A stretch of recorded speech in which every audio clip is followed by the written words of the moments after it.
어느덧 2월이 되었습니다. 오늘은 봄이 시작된다는 입춘입니다. 입춘이라는 절기에 맞추어서 기온이 많이 올라서 참 좋습니다. 이제 맹추위가 한풀 꺾였고 날씨가 봄을 향해 가는 것 같습니다. 주말에 또 잠깐 큰 추위가 온다고는 하지만 이제는 3, 4일만 잘 견디면 될 것 같습니다. 이렇게 봄이 오는 것은 너무나 분명한 사실이 되었습니다. 2026년 새해를 맞으며 다짐했던 것들 잊지 마시고 실천 계획 잘 세워서 다가오는 봄에 다 이루시기를 바랍니다. 그런데 우리가 해마다 또는 달마다 꼭 이루어야 할 것들이 있는가 하면 우리 그리스도인들이 평생 변함없이 해야 할 일이 있습니다. 그것은 거룩하신 하나님을 닮아가는 것입니다. 예수님의 산상수훈 말씀 중 마태복음 5장 48절에 이런 말씀이 있습니다. 새 한글 성경으로 마태복음 5장 48절 읽어보겠습니다. 그러므로 완전하게 되세요. 여러분은요. 여러분의 하늘 아버지께서 완전하신 것처럼요. 우리의 아버지이신 하나님은 완전하신 분입니다. 우리가 그분처럼 완전한 존재가 되는 것. 이것이 바로 우리가 평생 추구해야 할 목표입니다. 예수님은 우리가 하나님처럼 완전한 존재가 될 수 있다 하는 이런 소망을 주셨습니다. 그래서 우리가 이 소망을 품고 완전하신 하나님을 향해서 조금씩 성장해야 합니다. 이것을 이제 신학적인 용어로 성화라고 합니다. 우리는 하나님처럼 거룩한 존재로 날마다 변화되어 갑니다. 그리고 결국 하나님과 같은 영화로운 존재가 될 것입니다. 이렇게 하나님처럼 영화로운 존재가 되는 것, 그것이 바로 우리 인생의 궁극적인 목표입니다. 돈을 조금 더 버는 것이나 조금 더 재미있고 편안하게 사는 것은 결코 우리 인생의 목표가 될 수 없습니다. 그런 하찮은 목표를 가지고 살면 우리 인생이 초라해지고 또 더러워지고 말 것입니다. 오늘 우리가 봉독한 레위기 말씀은 우리 인생의 궁극적인 목적에 대해서 잘 말해줍니다. 올해 새 한글 성경으로 구약 성경을 공부하고 있습니다. 우리가 지난 4주간 창세기와 출애굽기를 공부했습니다. 창세기 12장부터 이스라엘 민족의 그 조상들 이야기가 시작됩니다. 하나님은 아브라함과 이삭과 야곱에게 그들의 후손이 큰 민족을 이룰 것이고 그 후손들에게 가나안 땅을 주시겠다고 약속하셨습니다. 그런데 창세기 마지막 부분과 출애굽기 시작 부분을 보면 그 야곱의 후손과 야곱과 그의 후손 70명이 이집트로 애굽으로 이사를 합니다. 그리고 그곳에 자리를 잡는데 그곳에서 430년 동안을 삽니다. 그동안에 이스라엘 자손이 크게 번성합니다. 그런데 이스라엘 민족이 크게 번성했지만 이집트 사람들의 노예가 되고 말았습니다. 이스라엘 자손은 이집트 사람들의 억압 아래에서 고생하면서 아브라함과 이삭과 야곱의 하나님의 이름을 부르고 자기들을 구해달라고 부르짖었습니다. 하나님께서는 그들의 부르짖음을 들으시고 모세와 아론을 지도자로 세우시고 그 두 사람을 이집트 황제 파라오에게 보내서 이스라엘 자손을 내보내라 라고 명령을 내리셨습니다. 그런데 이집트 황제 파라오가 하나님의 명령을 거부하다가 아주 큰 재앙 10가지를 만나고 말았습니다. 그리고 그 10가지 재앙을 이기지 못해서 결국 이스라엘 자손을 이집트에서 내보냈습니다. 이것이 이제 출애굽기 전반부의 주요 내용입니다. 하나님께서는 이집트에서 나온 이스라엘 자손에게 가나안 땅을 주시겠다고 약속하셨습니다. 그래서 이스라엘 자손을 가나안 땅으로 이제 인도하시는데 가나안 땅에 가기 전에 먼저 시나이산, 시내산으로 이끄십니다. 그리고 그 시나이산에서 모세를 통해서 율법을 주십니다. 그리고 율법을 주신 다음에 이스라엘 민족과 언약을 맺으면서 이스라엘 자손은 그 언약을 잘 지키겠다고 하나님 앞에서 약속했습니다. 하나님께서는 이집트에서 해방된 이스라엘 민족이 가나안 땅에 들어가서 그냥 잘 먹고 잘 사는 것을 원하지 않으셨습니다. 가나안 땅에서 당신이 주신 율법을 따라서 살아가기를 바라셨습니다. 그리고 이스라엘 민족이 그렇게 율법을 따라서 살면 이스라엘 민족은 거룩한 민족이 되고 온 세상 모든 민족을 하나님 앞으로 이끌어주는 제사장 나라가 될 것이라고 약속하셨습니다.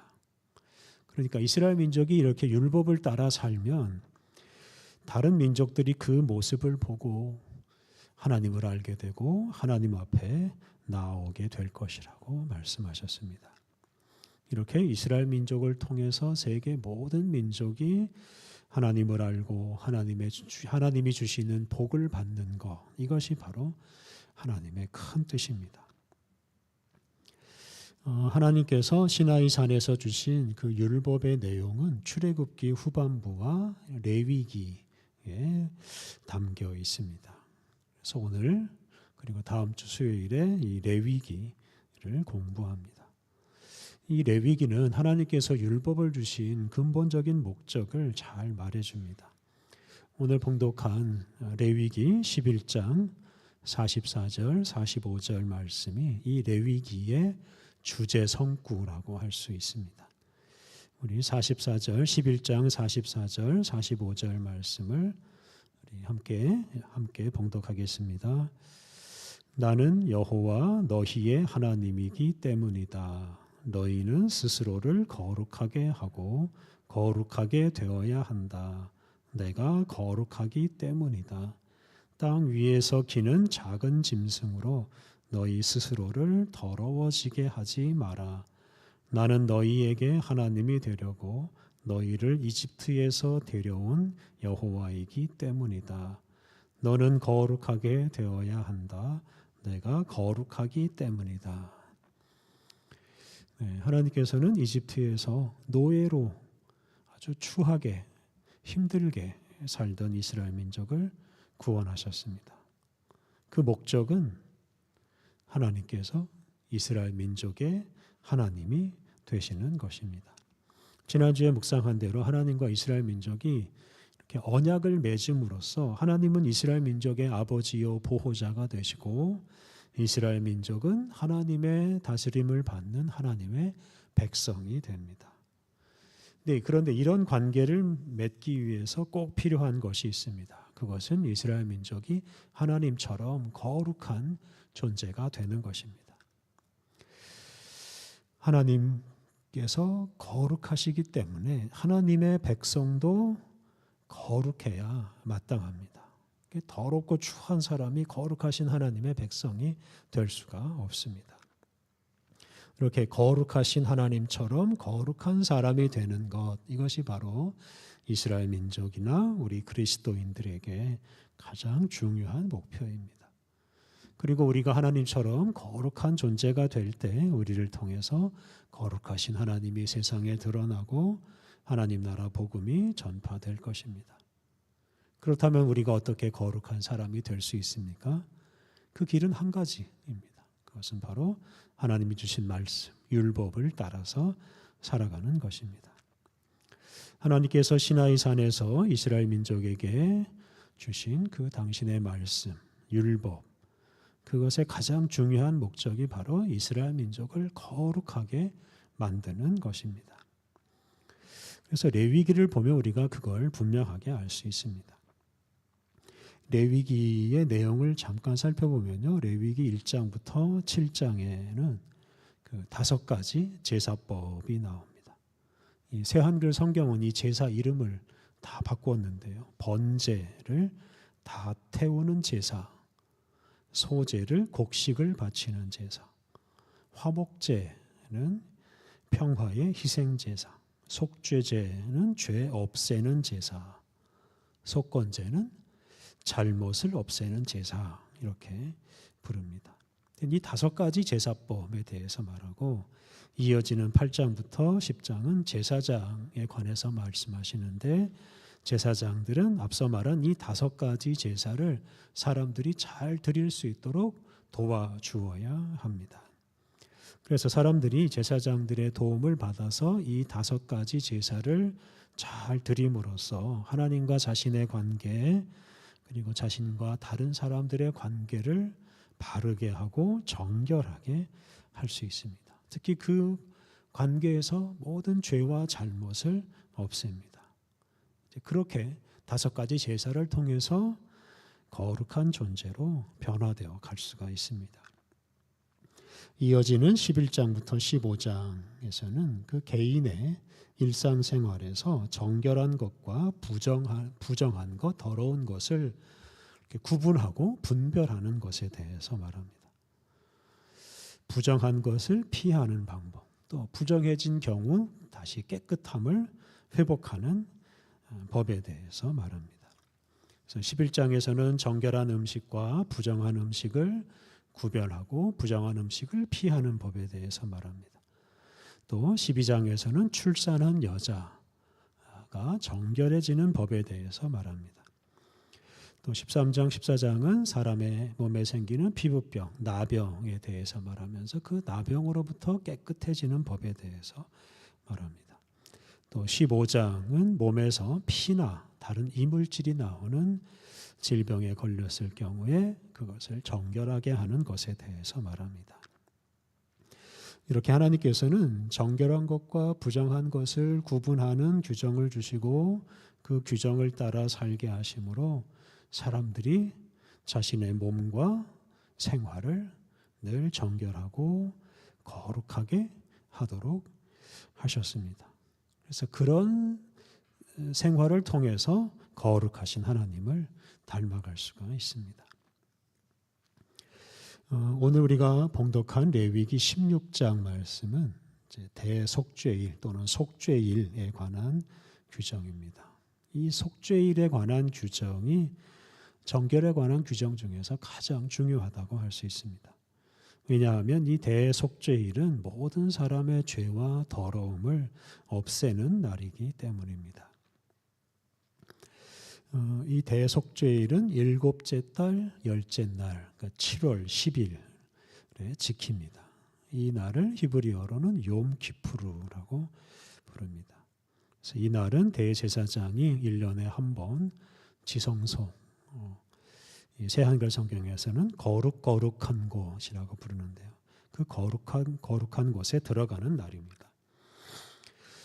오늘 본문 앞부분에는 대속죄일에 드릴 여러 가지 제사에 대해서 말합니다. 그래서 대제사장은 그 거룩한 곳에 들어가기 전에 죄로 더러워진 자기 자신과 온 백성을 위한 속죄 제사를 드립니다. 그리고 이제 그 후에 지성소에 거룩한 곳에 들어가서 온 백성의 죄를 용서받습니다.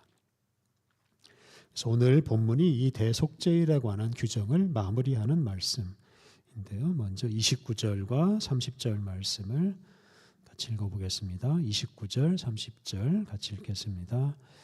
너희에게 영원한 규정이 될 것이 하나 있다. 7째 달 10째 날에는 자기 욕구를 억누르고 아무 일도 하지 마라.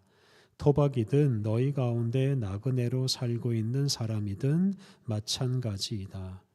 이날에 너희의 죄를 없애 너희를 깨끗하게 해야 하기 때문이다. 너희는 너희의 모든 죄에서 벗어나 여호와 앞에서 깨끗해야 한다. 7째 달 10째 날 이 대속죄일에는 모든 사람이 자기의 욕구를 억누르고 아무 일도 하지 말아야 합니다. 돈 버는 욕심, 즐겁게 살고자 하는 욕심, 이런 욕심들을 다 내려놓아야 합니다. 그리고 죄 때문에 더러워진 자기 자신을 깨끗하게 하는 것에만 관심을 두어야 합니다. 이 대속죄일에는 모든 사람이 모든 죄에서 벗어나서 하나님 앞에 깨끗한 모습으로 서는 날입니다. 하나님 앞에서 깨끗하다는 것은 하나님을 가까이 할 수 있고 하나님과 화목하게 화평하게 지낼 수 있다는 뜻입니다. 세상에 이것처럼 중요한 일이 없습니다. 하나님 앞에 깨끗한 모습으로 서는 것, 이것을 우리가 가장 소중하게 여겨야 합니다. 하나님께서는 이스라엘 민족에게 바로 그 일을 성취하는 이 대속죄의 일에 아무런 욕심도 부리지 말고 아무런 일도 하지 말라고 하셨습니다.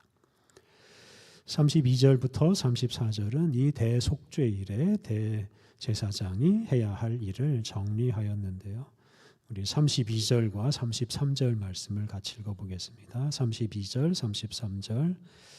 기름 부음을 받고 아버지의 뒤이어 제사장 일을 맡은 제사장이 죄를 없애 주어야 한다. 그 제사장은 리넨 옷, 거룩한 옷을 입어야 한다. 그는 거룩한 곳과 만남의 천막과 제단의 죄를 없애고 제사장들과 온 백성 곧 모인 무리의 죄를 없애 주어야 한다. 앞서 말씀드린 대로 오늘 본문 앞에 대속죄일에 드리는 여러 가지 그 제사 규정이 나옵니다. 그 모든 규정은 죄를 없애는 것과 관련이 있는데요. 33절을 보면 없애야 되는 죄의 목록이 나옵니다. 그래서 거룩한 곳과 만남의 천막과 제단의 죄, 이 죄를 다 없애야 되고 또 제사장들과 온 백성 곧 모인 무리의 죄까지 다 없애야 됩니다. 먼저 거룩한 곳의 죄를 없애야 된다고 하셨는데요. 이 거룩한 곳은 앞서 말씀드린 대로 지성소라고도 불립니다. 성막이라고도 불리는 오늘 본문에는 만남의 천막이라고 나오는데 이 만남의 천막 성막의 가장 깊은 곳에 바로 이 지성소가 있습니다. 그리고 이 지성소에 언약궤가 있습니다. 그 언약궤 안에는 하나님께서 이 시내산에서 주신 십계명 돌판이 들어 있습니다. 그리고 그 언약궤 위에 시은좌 또는 시은소라고 불리는 금판이 있습니다. 그 금판 시은소 위로 하나님께서 임재하신다고 생각했습니다. 그래서 간단히 말하면 이 거룩한 곳 지성소는 성막의 가장 깊은 곳에 있는 하나님이 임하시는 곳입니다. 근데 그곳의 죄를 없애야 된다고 하셨습니다. 다음으로는 만남의 천막의 죄를 없애야 된다고 하셨습니다. 만남의 천막은 개역성경에서는 회막, 만난다는 뜻의 그 회자, 회막입니다. 이 성막, 이 만남의 천막은 짐승의 가죽으로 만든 예배당 같은 것인데요. 하나님과 사람, 또 사람과 사람들이 만나는 곳이기 때문에 이렇게 회막, 만남의 천막이라는 이름을 붙였습니다.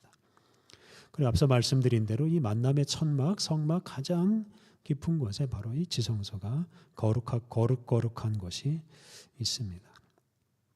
마지막으로는 제단의 죄를 없애야 된다고 하셨습니다. 이 제단은 만남의 천막 바깥에 있는 번제단, 그러니까 제물을 태워드리는 제단을 가리킵니다. 그리고 만남의 천막 안에도 제단이 하나 있는데 그것은 이제 금향로, 향을 피우는 그런 제단도 있습니다. 근데 이렇게 거룩한 곳과 만남의 천막과 제단의 죄를 없애야 된다라고 하셨는데 이것은 사람들의 죄 때문에 그 거룩한 곳과 만남의 천막과 제단이 더러워졌기 때문입니다. 사람들이 죄를 지면 예배당도 더러워지고 예배당의 모든 것들이 더러워져서 그 예배당의 기능을 상실하기 때문에 그곳의 죄를 없애야 된다, 깨끗하게 해야 된다는 뜻입니다. 그래서 제사장은 대속죄일 제사 속죄제를 드린 후에 이 피를 가져다가 이 거룩한 것과 만남의 장막과 제단에 뿌려서 그 모든 것을 깨끗하게 합니다. 그리고 33절 마지막 부분을 보면 제사장들과 온 백성 곧 모인 무리의 죄를 없애 주어야 합니다. 그래서 제사장이 제사장들 또 온 백성의 죄를 없애야 합니다. 이것이 대속죄일에 하는 가장 중요한 일입니다. 사람들의 죄가 사라지면 그에 따라서 사람들 때문에 더러워진 그 거룩한 곳, 만남의 천막, 제단까지 다 깨끗해지기 때문입니다. 이렇게 하나님께서는 대속죄일 규정을 주시고 이것을 지킴으로써 죄로 더러워진 지성소와 성막과 제단을 깨끗하게 하시고 또 모든 사람의 죄와 더러움을 없애 주셨습니다. 그리고 그렇게 죄와 더러움을 다 없애심으로 하나님과 사람 또 사람과 사람이 죄가 없는 상태에서 깨끗한 상태에서 거룩하게 만날 수 있게 해 주셨습니다. 오늘 본문에서 우리가 주목할 것은 죄와 죄로 인해 더러워진 것을 우리 하나님께서는 그냥 두지 않으시고 다 없애신다는 점입니다. 하나님은 의롭고 거룩한 분이십니다. 그것 때문에 당신의 백성들이 죄와 더러움 속에서 사는 것을 용납하지 않으십니다. 하나님은 당신의 백성들이 죄와 더러움 속에서 사는 것을 해방시켜 주십니다. 이것이 바로 대속죄일 규정을 비롯해서 여러 가지 율법 규정을 제정하신 이유입니다.